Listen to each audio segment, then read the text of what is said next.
Hamlet by William Shakespeare. दोस्तों ये Hamlet play है, एक ट्रेजेडी है। हैमलेट जैसे कि इसका टाइटल से पता चल रहा है, इसका जो हीरो है उसका नाम हैमलेट है और ये विलियम शेक्सपियर के द्वारा लिखा गया है। विलियम शेक्सपियर की बात करते हैं तो विलियम शेक्सपियर का जो जन्म हुआ था 26 अप्रैल 1564 में हुआ था और इनकी मृत्यु हुई थी 23 अप्रैल 1616 में। ये एक इंग्लिश प्ले राइट हैं, पोइट हैं, ड्रामेटिस्ट हैं। और दोस्तों जैसे कहा जाता है कि विलियम शेक्सपियर जो है वो मोस्ट इन्फ्लुएंशियल, बहुत ही ज़्यादा प्रभावशाली लेखक रहे हैं। और इनका जन्म जैसे कि मैंने आपको बताया है इंग्लैंड में हुआ था, स्ट्रैटफोर्ड अपॉन एवॉन में, और इनको बार्ड ऑफ एवॉन का भी टाइटल दिया गया है।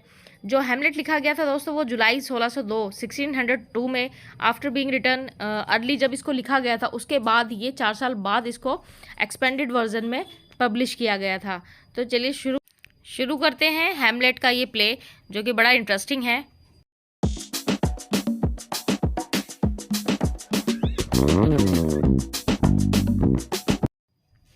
तो दोस्तों पहले हम डिस्कस कर लेते हैं हैमलेट के कुछ कैरेक्टर्स हैं, जो मेन कैरेक्टर्स हैं हम उनको डिस्कस करना ज़रूरी है इसमें। सबसे पहले है हैमलेट, जिसके नाम पर इसका टाइटल भी है। और फिर दूसरा इसमें जो कैरेक्टर है वो मेन कैरेक्टर है किंग हैमलेट का, जिसका घोस्ट उसके बेटे हैमलेट को दिखाई देता है। और फिर गर्ट्यूड है, गर्ट्यूड हैमलेट की मदर है, हैमलेट की माँ है। क्लॉडियस हैमलेट का चाचा है, अंकल। जब जो किंग है हैमलेट वो मर जाते हैं, तो जब उनकी हत्या हो जाती है उसके बाद जो क्लॉडियस होता है उसको उधर का राजा बनाया जाता है और वो पूरा शासन चलाता है। दोस्तों क्लॉडियस जो है वो यही है जिसने हैमलेट के पिता किंग हैमलेट की हत्या की हुई होती है, और इसी के बदला लेने पर पूरे ये जो प्ले है, पूरी कहानी निर्भर है। उसके बाद है इसमें पोलोनियस एक दरबारी होता है, और जो ये पोलोनियस है ये क्लॉडियस का बहुत ही खास होता है। क्लॉडियस को ये हर जो इन्फॉर्मेशन होती है वो देता है। पुलिस वाला एक तरीके से, ये गार्ड की तरीके से होता है, सीनियर पोस्ट पे होता है। पोलोनियस की ही बेटी है ओफीलिया। ओफीलिया को हैमलेट जो है पसंद किया करता था। ओफीलिया का ब्रदर है लरेटस, जो कि इस कहानी में उसको 2-3 बार जिक्र किया गया है, लेकिन वो पढ़ाई करने के लिए फ्रांस चला जाता है, तो इसलिए लरेटस का इसमें कोई ज़्यादा बड़ा रोल नहीं है, रोल है लेकिन थोड़ा है। होरेशियो होता है हैमलेट का बहुत ही खास दोस्त होता है। और उसके बाद ये 2 कैरेक्टर हैं, रोशनक्रेज और गिल्डेनस्टर्न। ये वो दोनों होते तो ये दोस्त ही हैं हैमलेट के, लेकिन इसको धोखा देते हैं ये बाद में। और एक लास्ट में होता है कैरेक्टर फोर्टिनब्रास का। ये फोर्टिनब्रास दोस्तों नॉर्वे के राजा होते हैं और इनकी एंट्री होगी क्लाइमैक्स में। तो दोस्तों अब हमने कैरेक्टर्स तो इसके जितने हैं डिस्कस कर लिए हैं, इसीलिए मैंने आपको, ताकि अच्छे से समझ में आ सके, इसके ये एक चार्ट बनाया है जिसमें आप नाम के साथ उनकी थोड़ी इमेज भी देख सकते हैं कि, और इस चार्ट को आप देखकर ये समझ सकते हैं कि किस तरीके से हैमलेट के इर्द गिर्द ये पूरी कहानी घूमती है। हैमलेट कैसे अपने पिता का बदला लेता है अपने चाचा क्लॉडियस से, और उसकी माँ गर्ट्यूड जो कि जिसे कुछ पता नहीं है, जो कि अनजान है, उसको नहीं पता कि पूरे जो डेनमार्क सिटी है, डेनमार्क में जो उनका किंगडम है उसके अंदर क्या हो रहा है, किसने धोखा दिया, किसने उसके हस्बैंड की हत्या की है, और किस तरीके से हैमलेट उस बदले को लेना चाहता है। तो दोस्तों अब पहला सीन है हैमलेट का, जब 2 दरबारी जो डेनमार्क के जो पूरा किंगडम है उसकी रक्षा के लिए नाइट गार्ड्स जो होते हैं वो जग रहे होते हैं, और हैमलेट का जो 2 दरबारी होते हैं उन्हें कहीं ना कहीं डेनमार्क की किसी दीवार पर एक भूत नज़र आता है, और उस भूत को देख करके बहुत बुरी तरह डर जाते हैं और फटाफट से जाकर जो हैमलेट का दोस्त होता है होरेशियो, उसको जाकर बताते हैं। अब दोस्तों जो होरेशियो है वो बहुत ही शक्की किस्म का इंसान होता है, हर चीज़ को डबल चेक करता है, देखता है, अच्छी बात है देखता है, और उसको जाकर दरबारी बताते हैं कि हमने यहाँ पर लगभग के जो हमारे राजा किंग हैमलेट थे उनके जैसा हमने किसी को दीवार पर देखा है, उनकी छवि हमने देखी है। तो क्या करता है होरेशियो, उनकी बात पर यकीन नहीं करता और कहता है चलो मुझे दिखाओ, तुम लोग तो ऐसी हो। और होरेशियो भी जा कर के देखता है।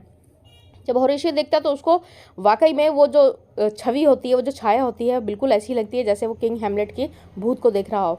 और होरेशियो जा कर के सीधा हैमलेट को बताता है, और वो रात की सारी बातें हैमलेट सुनकर अगली रात फिर से हैमलेट खुद जा कर के देखता है। होरेशियो बताता है कि तुम्हारे बिल्कुल पिता का छवि है, बिल्कुल छाया है, और हम तीनों ने उस चीज़ को देखा है, 2 दरबारियों ने, होरेशियो ने।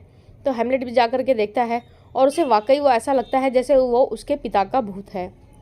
हैमलेट उसको यकीन नहीं करता, और अगले दिन जाकर वो फिर से मिलता है, और वो जो भूत की जो छवि होती है वो अकेला हैमलेट जाता है। हैमलेट को वो भूत बताता है कि मैं वाकई में तुम्हारे पिता किंग हैमलेट हूँ, और मुझे जो मारा गया है, जानबूझकर धोखे से मारा गया है, और मुझे मारने वाला और कोई नहीं तुम्हारा चाचा क्लॉडियस है। क्लॉडियस का नाम सुनते ही जो दोस्तों इस पे हमारी हिंदी मूवी भी बनी है हैदर के नाम से, शाहिद कपूर हैं उसमें। तो ये स्टोरी लगभग सेम वैसी ही है हैदर के नाम से, आप ज़रूर देखना, आपको बहुत अच्छे से समझ आएगी। तो ये कहानी सुनने के बाद हेमलेट यकीन नहीं करता और बिल्कुल स्तब्ध रह जाता है, और वो सोचता है आगे कि क्या सच में ऐसा हुआ होगा जो मेरे पिता के भूत ने मुझे बताया है कि उन्हें धोखे से मारा गया, चाचा क्लॉडियस ने मारा है, और वो अब उस जो डेनमार्क के राजा बनकर बैठा है, और तुम्हारी माँ गर्ट्रूड से भी वो शादी करना चाहता है। तो ये सारी बातें सुनकर जो हेमलेट होता है वो चौंक जाता है, और कहीं ना कहीं सोचता रहता है अपने दिमाग में कि वाकई में जो उस भूत ने, उसके पिता के भूत ने उसको बताया है ऐसा ही है। और जो उसके पिता का भूत होता है वो हेमलेट को ये भी कहता है कि तुम्हें मेरे मौत का बदला भी लेना है, तुम्हें ये रिवेंज लेना है, क्योंकि मुझे धोखे से मारा गया है, मुझे धोखा दिया गया, मेरे ही भाई के हाथों मुझे धोखा दिया गया है। दोस्तों जो इस हेमलेट के पिता की मृत्यु होती है वो इस तरीके से होती है कि जो एक शाम का टाइम होता है, जो किंग हेमलेट होते हैं वो अपने गार्डन में, अपनी रियासत के गार्डन में लेटे हुए होते हैं, सो रहे होते हैं, और एकदम से आकर के क्लॉडियस जो होता है चोरी से चुपके से आकर के उनके कानों में जहर डाल देता है, पॉइजन कर देता है। और वो पॉइजन जब डाल देता है उनके कान में तो उनकी मृत्यु उस वजह से होती है। तो वो धोखा हो गया एक तरीके से, क्योंकि भाई तो ऐसी हरकतें करते नहीं हैं, लेकिन उसके सगे भाई ने, हेमलेट के जो किंग हेमलेट थे उनके सगे भाई क्लॉडियस ने ऐसा किया हुआ होता है। तो हेमलेट अब इस चीज़ का पता लगाता है। वो कैसे पता लगाता है, वो अपने आप को सोचता है कि मैं कुछ ऐसा करूँ, कुछ ऐसा नाटक करूँ कि ये सच्चाई जो है मेरे सामने निकल कर आए। वो पागलपन का नाटक करता है, और पागलपन का नाटक करके वो दिखाता भी है लोगों को। कभी जाकर वो रोड प्ले करने लगता है, मतलब गलियों में कूचों में जाकर के हरकतें करता है, और कुछ ना कुछ अपने पिताजी का नाम लेता है। कभी कोई सपने को वो डिस्कस करने लगता है, कुछ बोलने लगता है। ये सारी चीज़ समझ में नहीं आ रही थी, और उसके चाचा क्लॉडियस को कहीं ना कहीं शक था कि ये ज़रूर पागलपन का नाटक कर रहा है, ये पागल है नहीं। और इसी बात का पता लगाने के लिए जो उसका चाचा क्लॉडियस होता है उसके दो दोस्तों को स्पाई बनाकर, जासूस बनाकर उसके पीछे, हमेशा हेमलेट के पीछे वो साई की तरीके से उसका पीछा करते हैं। उसके दोनों दोस्तों का नाम होता है रोशनक्रेज और गिल्डनस्टर्न। दोस्तों हेमलेट की जो नाराज़गी थी वो ज़्यादातर अपनी माँ से थी, क्योंकि वो अपनी माँ से बहुत प्यार करता था, और उसकी पिता के मृत्यु के तुरंत बाद ही उसके चाचा क्लॉडियस ने उसकी माँ गर्ट्रूड से शादी कर ली थी, और इस चीज़ को लेकर बहुत ज़्यादा निराश हुआ था, और उसका जैसे भरोसा ही उठ गया था सभी औरतों पे से। और इसी चीज़ को लेके वो मोहल्ले में, पूरे किंगडम में, जहाँ जहाँ गलियाँ थी, पहले के ज़माने में थोड़ी थोड़ी गलियाँ नुक्कड़ हुआ करते थे, तो वहाँ जाकर वो ऐसे छोटे छोटे प्ले किया करता था जहाँ पर वो औरतों के खिलाफ़ बोला करता था, क्योंकि वो उसका दिल बिल्कुल टूट चुका था अपनी माँ से। तो और ऐसे ही दोस्तों थोड़ा टाइम निकलता है और मौका आ जाता है हेमलेट को अपनी कलाकारी दिखाने का, क्योंकि जो उसका चाचा क्लॉडियस होता है वो उसकी माँ से शादी करने की जो प्रपोज़ल होता है वो रख देता है, और अपनी पूरी रियासत में भी बता देता है। हालांकि जो क्लॉडियस होता है वो मतलब इतना कुशल शासक होता है, एक समझदार और बहुत ही क्लेवर चालाक टाइप का इंसान होता है, जिसने इतना बड़ा धोखा किया हो तो चालाक होगा ही। और उसने अपने देश को बचाया भी था नॉर्वे से, जब उस पर आक्रमण किया करने वाले थे, उस चीज़ से भी उसने डेनमार्क को बचाया था। तो वो फाइटर भी था और कुशल भी था, क्लेवर भी था, और उसके अंदर ये बैड क्वालिटी थी जो उसने पूरा हेमलेट की तो ज़िंदगी बर्बाद की ही, अपने भाई का भी कत्ल किया और अपनी भाभी के साथ शादी रचाई। तो ये सब चीज़ों में वो एक विलन के रूप में निकल कर आता है जो क्लॉडियस का करेक्टर है। और इसी तरीके से जब उनकी शादी का फंक्शन होता है, उसके चाचा क्लॉडियस और उसकी माँ गर्ट्रूड की शादी का फंक्शन होता है, उस फंक्शन में जो हेमलेट होता है वो एक प्ले करता है, और उस प्ले में उसके पिता को मारे जाने वाली जो कहानी उसके पिता के भूत ने हेमलेट को बताई हुई होती है उसको दोहराता है, वो उस प्ले को करता है। उसने ये सोचा होता है अगर ये प्ले मैंने किया इनके सामने, अपने चाचा के सामने, और उन्होंने कोई रिएक्शन दिया, इसका मतलब है ये बात सच हो जाएगी जो उसको उसके पिता के भूत से पता चली थी। और वो सेम उस कहानी को रिपीट करता है। कहीं ना कहीं उसकी माँ जो गर्ट्रूड होती है वो भी समझती है इस चीज़ को कि ये कहानी ऐसा लगता है कि कहीं देखी है, कहीं देखी का मतलब उसके साथ ही बीत रही होती है वो। लेकिन उसका जो चाचा क्लॉडियस होता है वो उस चीज़ को समझ जाता है, उसके कहते हैं चोर की दाढ़ी में तिनका, और वो उस पूरे प्ले से, उस फंक्शन से उठकर चला जाता है, और वहीं पर जो हेमलेट का शक होता है वो यकीन में बदल जाता है, और वो अब बदला लेने के लिए पूरा उतारू हो जाता है। वो सब चीज़ों को देखता है, भालता है, लेकिन वो बहुत ही गुस्से में होता है। उसकी माँ उसके नेचर को, इस बिहेवियर को समझ नहीं पा रही होती है, तो वो एक बुलावा भेजती है पोलोनियस के हाथों, जो पोलोनियस दरबारी होता है हेमलेट के पास, कि हेमलेट को बोलो मुझसे आकर के मिले। और गर्ट्यूड जो हेमलेट की माँ होती है उससे हेमलेट से मिलने के लिए उसे महल के अंदर बुलाती है बड़े कमरे में, और हेमलेट भी जाता है। हेमलेट जब अपनी माँ से मिलने के लिए जा रहा होता है तो वो रास्ते में क्या देखता है कि उसका चाचा क्लॉडियस प्रे कर रहा होता है, गॉड से प्रार्थना कर रहा होता है। तो जो हेमलेट होता है वो सोचता है, उसके दिमाग में उस टाइम आता है कि मैं इस इंसान का खून यहीं पे कर दूं जिसने मेरे पिता की हत्या की है, और ऐसा करता भी है। वो अपनी तलवार निकालता है और बिल्कुल जब क्लॉडियस को मारने वाला ही होता है तभी उसको दिमाग में एक ऐसा, उसके अंदर आत्मा से ऐसी आवाज़ आती है कि नहीं, अभी इसको नहीं मारना चाहिए, क्योंकि अभी ये इबादत में है, अभी ये गॉड को प्रे कर रहा है। अगर अभी मैंने इसको मारा तो ये स्वर्ग को सीधा प्राप्त होगा। तो क्लॉडियस को वो छोड़ देता है प्रे में ही, प्रे करता हुआ, और वहाँ से हेमलेट चला जाता है अपनी माँ से मिलने के लिए। जब वो अपनी माँ से मिलने के लिए कमरे में पहुँचता है, उसकी माँ से वो बहुत सारी बातें करता है, सब कुछ सच्चाई बताता है कि ऐसा है वैसा है, सब कुछ बताता है। तो उसकी माँ उस पर बड़ा नाराज़ होती है कि तुम ऐसे ऐसे भूत दिखा है, ये सब चीज़ों पे तुम कैसे विश्वास कर सकते हो। तो उसको दिखता है जैसे पर्दा हिलता हुआ नजर आता है हेमलेट को। वो सोचता है कि उसका चाचा क्लॉडियस ये सारी बातें सुन रहा है पर्दे के पीछे खड़ा हुआ, क्योंकि दिमाग में तो उसके सिर्फ क्लॉडियस ही था, तो उसको वही लगता है कि क्लॉडियस यहाँ पर भी उनकी बातें सुन रहा है। और हेमलेट अपने गुस्से में ना आव देखता है ना ताव देखता है, और वो अपनी पूरी जो तलवार होती है उसको निकाल करके पर्दे में ही घोंप देता है, और पर्दे के पीछे वो दरबारी पोलोनियस होता है जो उस बात को सुन रहा होता है, और वो हेल्प चिल्लाता भी है। तो वहाँ पर लोग भी इकट्ठे हो जाते हैं, और इतने में पोलोनियस दम तोड़ देता है, पोलोनियस मर जाता है और हेमलेट की तलवार से मर जाता है। तो इस बात का पूरा शोर मच जाता है। उसका चाचा क्लॉडियस भी आता है, और क्लॉडियस आकर के बोलता है कि ये तुमने क्या किया, तुमने तो इसका खून कर दिया, हत्या कर दी इसकी, पोलोनियस की, अब क्या होगा, मैं तुम्हें कैसे बचाऊंगा। उसकी माँ गर्ट्यूड हाथ जोड़ती है उसके चाचा क्लॉडियस के सामने कि मेरे बेटे को बचा लो। तो वो कहता है ठीक है, हम एक काम कर सकते हैं, हेमलेट को मैं बचाने के लिए यहाँ से दूर इंग्लैंड भेज देता हूँ।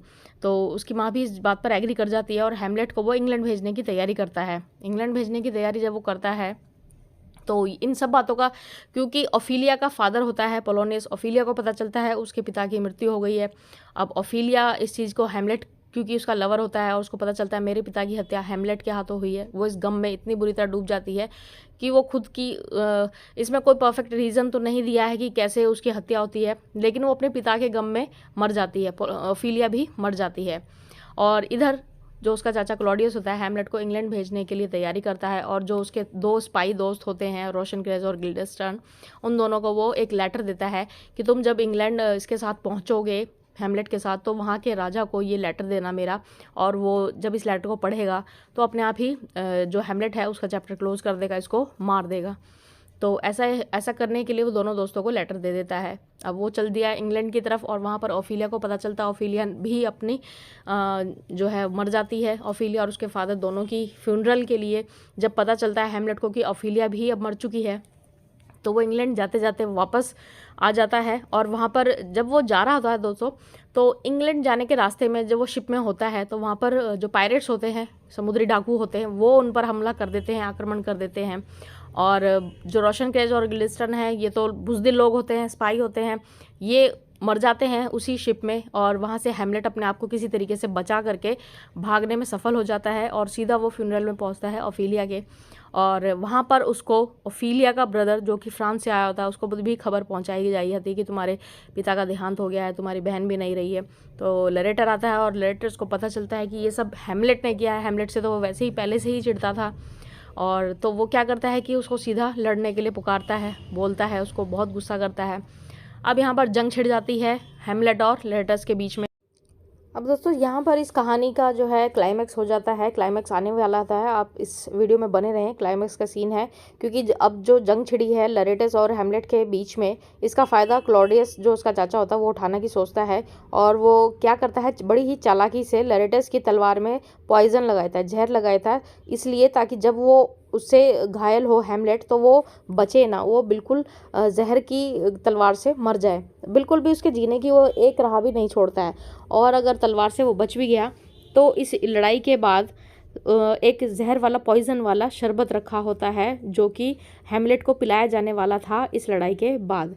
लेकिन क्या होता है कि वो जो शरबत होता है वो रानी गर्ट्यूड उसको पी जाती है, आती है और वो उस शरबत को, जो जहरीला शरबत होता है उसको पी जाती है, और इस तरीके से जो रानी गर्ट्यूड होती है वो वहीं में मर जाती है।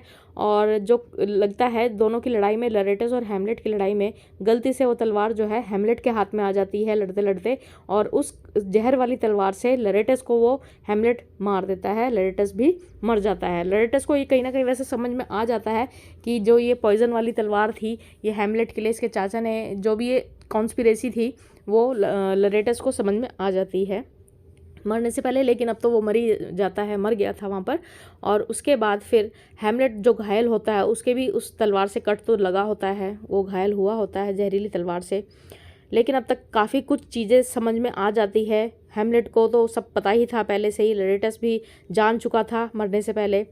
अब वो क्या करता है कि मैं तो घायल हूँ, मैं तो मरूंगा ही, हैमलेट सोचता है, वो सोचता है कि अब मैं अपने जाके चाचा को आज तो मैं ख़त्म करके ही रहूँगा, और वो जाता है अपने चाचा की भी वहीं पे हत्या कर देता है उसी जहरीली तलवार से जो कि उसके चाचा क्लॉडियस ने हैमलेट के लिए लरेटस को दी हुई होती है।